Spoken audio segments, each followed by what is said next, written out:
todo esse arquivo do Caceta e Planeta Propriedade onde da tá, TV Globo. e não tá em nenhum lugar.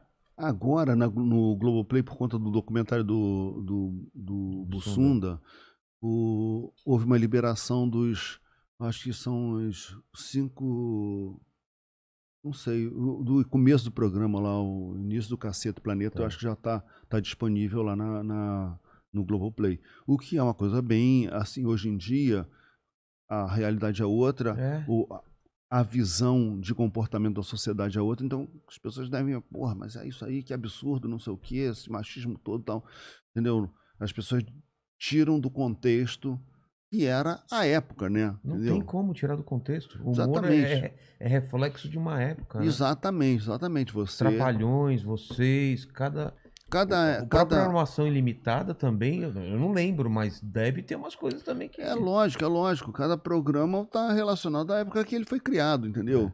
Você tem que, ao olhar para aquele programa, é que nem, pô, vem cá, você pega um livro do início do século XX. Pô, a linguagem, os costumes, tudo aquilo ali é completamente diferente do que se faz hoje. Nossa, o pessoal tinha escravo naquela época. Tinha escravo, cara. É. Nossa, o pessoal tratava a mulher desse jeito. Cara, é legal você entender que naquela época era assim. É um olhar para aquele momento, entendeu? Ah, mas hoje tá errado, tá, mas naquela época era aquela... Não, o que não dá é que os jovens querem, assim, que as pessoas se comportem nos anos 90 de acordo com o que se pensa hoje, 2020, 2021, entendeu? E ele não sabe que daqui a 20, 30 anos o pessoal vai olhar pra hoje com eles também e fala, nossa, vocês faziam isso, porque vai ser outro tempo. Exatamente. Porra, vocês cancelavam, as pessoas não podiam ter uma opinião diferente, meu Deus. É mesmo, gente, entendeu? Cada época tem a sua linguagem, tem a sua forma. Mas seria tão legal mesmo, porque as pessoas às vezes elas se limitam ou se podam de assistir coisas simplesmente porque, não, isso é muito errado. Cara, não é muito errado. Tenta entender aquela época. Até, se você vai fazer humor, é legal você entender como que era o humor antigamente, né? Eu acho assim, o que eu acho complicado é o cara hoje, o cara bolar as piadas dos anos 80, anos 90. Isso é totalmente anacrônico. Exatamente. Agora, você olhar para as piadas dos anos 90 esperando 2021, aí é complicado, né? Mas eu acho legal entender, né? Como que era aquela época. Exatamente. Isso que a gente tá falando. Era uma época de, saída de ditadura, todo mundo queria falar tudo, era palavrão, putaria, vamos zoar tudo. Era isso, cara. Você tem que entender isso. Exatamente. Era uma explosão de liberdade. Que nunca teve, e, cara, agora a gente pode fazer tudo. E fizeram tudo. Pois é. E agora, tudo bem, fizemos tudo e agora... Não, agora vamos... Tá, beleza, vamos falar o que pode, o que não... Pera, que exagerou e tal. Normal. E daqui a pouco... E assim, tem uma coisa também que o que tem hoje que não tinha na época, era o feedback, né? Então você tinha uma comunicação unilateral. A gente botava na televisão, chegava na casa da pessoa, a pessoa não gostou, ela tinha opção, mudar de canal ou mandar uma desligar. No máximo mandar uma carta reclamando. Para o serviço de atendimento ao consumidor, ao telespectador, não sei bem, entendeu? E aquela cartinha até chegar na nossa mão... Quantas pessoas perderiam tempo escrevendo carta? Pouquíssimas, Hoje entendeu? em dia é só mandar um tweet, alguma coisa. Exatamente. Eu lembro que teve um quadro no TV Pirata, a gente fez um especial musical, e aí tinha um quadro que a gente brincava com Elvis. Elvis não morreu, então a gente trouxe Elvis de volta, só que ele andava pela rua com uns algodãozinho no nariz, assim, tal, e os fãs de Elvis ficaram umas feras, ficaram realmente...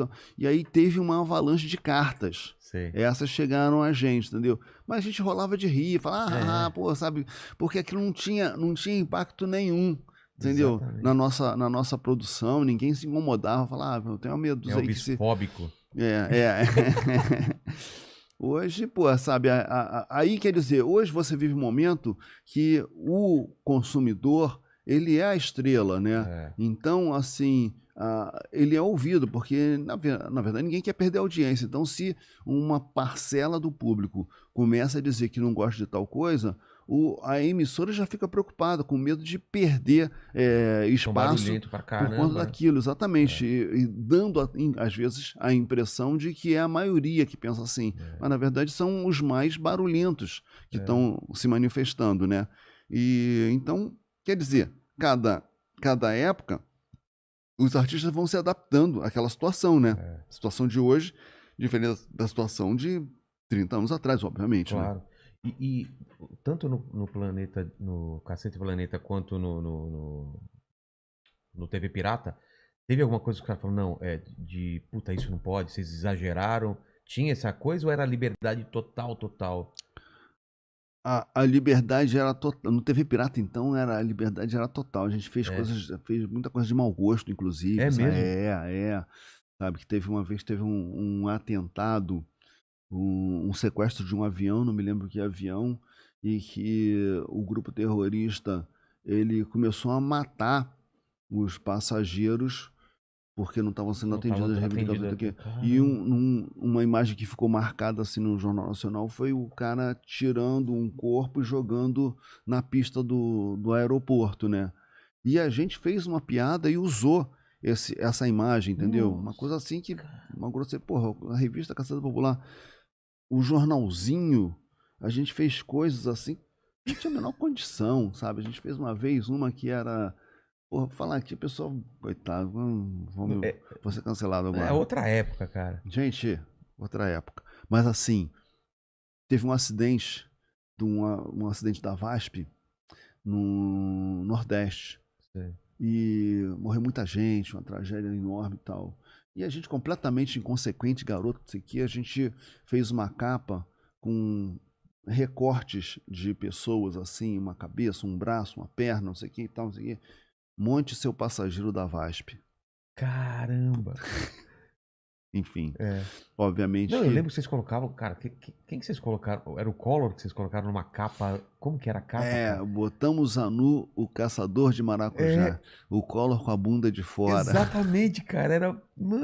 Era muito transgressor. Era uma coisa que a gente vibrava mesmo. O cara falava, caralho, os caras estão fazendo isso na capa de uma revista e tal.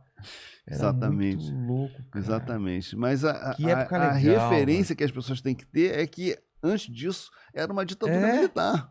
Entendeu? Os caras estão colocando na capa. Então a gente estava transgredindo os 24 anos, né? 64, 21 anos.